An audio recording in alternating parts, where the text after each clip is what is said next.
Reggie here, and I want to welcome you to another one of my videos. In this video, we are going to take a look at a couple of must-have comics associated with the X-Men. Stay tuned.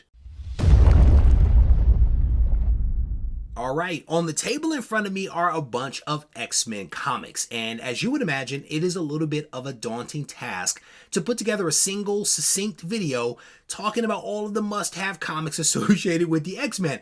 So what I've tried to do for this video is to limit it to 10 books / categories focused primarily on the main X-Men title. And potentially if this video is popular enough, we'll do a part 2 or something like that. But let's go ahead and rip through the books that I have here. The first category that I want to look at is childhood, right? Those books that are closely associated with my own childhood. And if you've been a long time watcher of this channel, you probably know what book I'm going to show. It is this one right here. It is X-Men issue number 271. This book, this story arc, this time period was huge for me as a high schooler, right? This all came out and I was reading it all live. I have multiple copies of this book right here. Cameron Hodge, The Extinction Agenda, all of that stuff just fits right with my childhood. So this is specifically part 4 of that series. So I wanted to show that book. But in that same category, I'm going to cheat just a little. I'm going to show an additional book. This one right here is X-Men 282. This is the cameo and cover appearance of Bishop. Bishop dropped again when I was in high school. Thought he was a really cool character. So these two books are near and dear to my heart, and they fall in that childhood category. Speaking of my childhood, Jim Lee is my X-Men artist for lots of different reasons. And so I pulled this next book because it is actually Jim Lee's first work on the X-Men, and this is issue 248. A really cool cover by Jim Lee. Again, my man, so I had to include this one in here. His ability to draw the X-Men, in my opinion, is just fantastic. I mean, he did such a great job with these characters, so I had to show that one.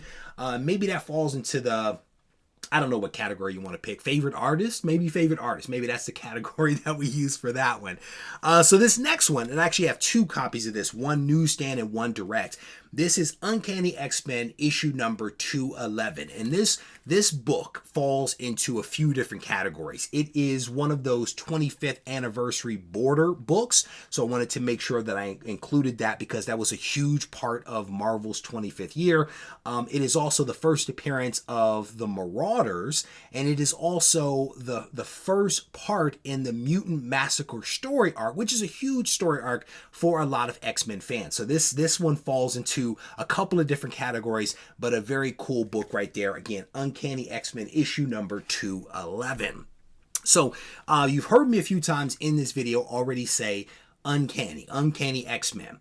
The X-Men title, the main title, wasn't always called the Uncanny X-Men. It used to just be called the X-Men, but it was in this book that it was shown for the very first time. The words "the Uncanny" was the first shown here on Uncanny X-Men issue number 114. Cool cover, but again, first time it was displayed there. I think it was in issue 143 where it actually, the title officially changed.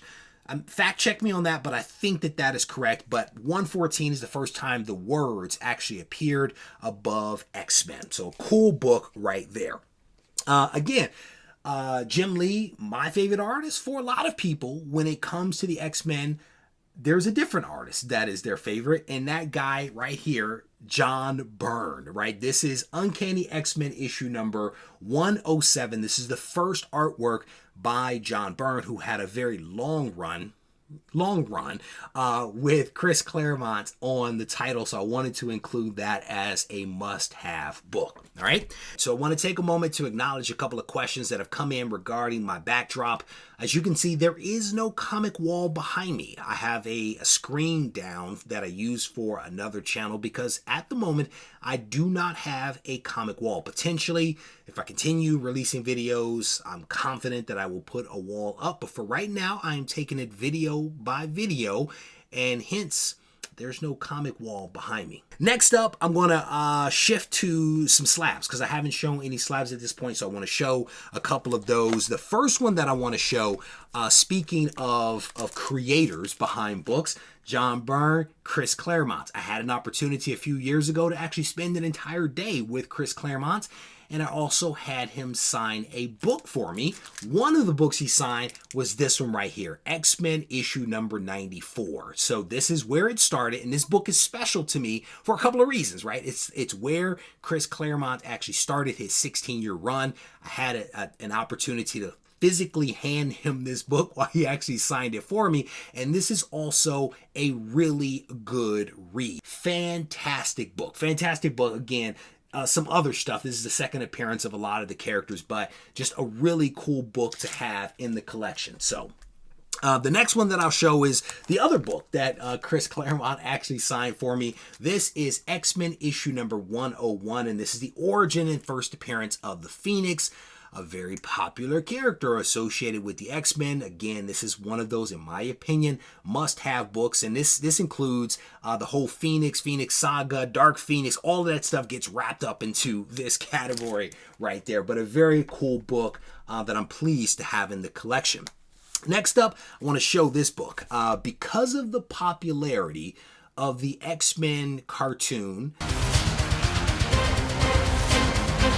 and I think the resurgence of that cartoon, which I still have not seen, I wanted to show a couple of books, and that's this category is the animated series. This is Uncanny X-Men issue number 158, the second appearance of the very popular Rogue. So there you go. That's that. And this book right here is actually tied for her second appearance with this one. This is Rom issue number 31. I was fortunate enough to find a couple of copies of this in the 100K collection. So Rom Space Knight 31 and Uncanny X-Men 158 right there.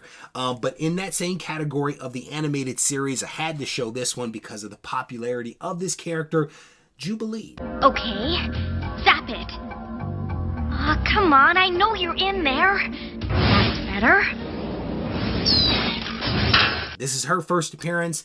Uncanny X-Men issue number 244. I think I have a couple of copies of this one. Maybe I should actually change out the bag and board for this one because it's clearly been in the same one since I bought it. All right, so the next one is not an honorable mention. It is actually honestly just a really good read. I purchased this book a couple of years ago and I read it, and it is honestly fantastic. This is God Loves, Man Kills magazine. And again, a must-have comic, but it is a magazine. It is a solid read. Some very different artwork in this one versus Jim Lee or John Byrne. Just very different artwork, but a fantastic read. And in my opinion, one of those must-have comics that people should have if they are an X-Men fan. And the very last book that I'll show you, because I had to show you, right? I literally have to show this one. This is X-Men issue number 1 right there. Not the best read, in my opinion. I prefer Giant Size X-Men number 1, but again, must-have book. You have to show where it all started right here with X-Men issue number 1. I picked this one up several years ago, and I'm fortunate enough to actually have it in the collection.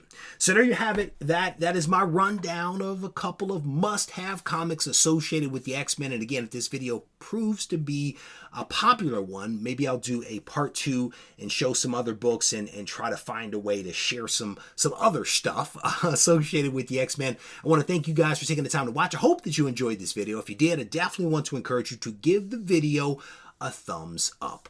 Take care. This thing on?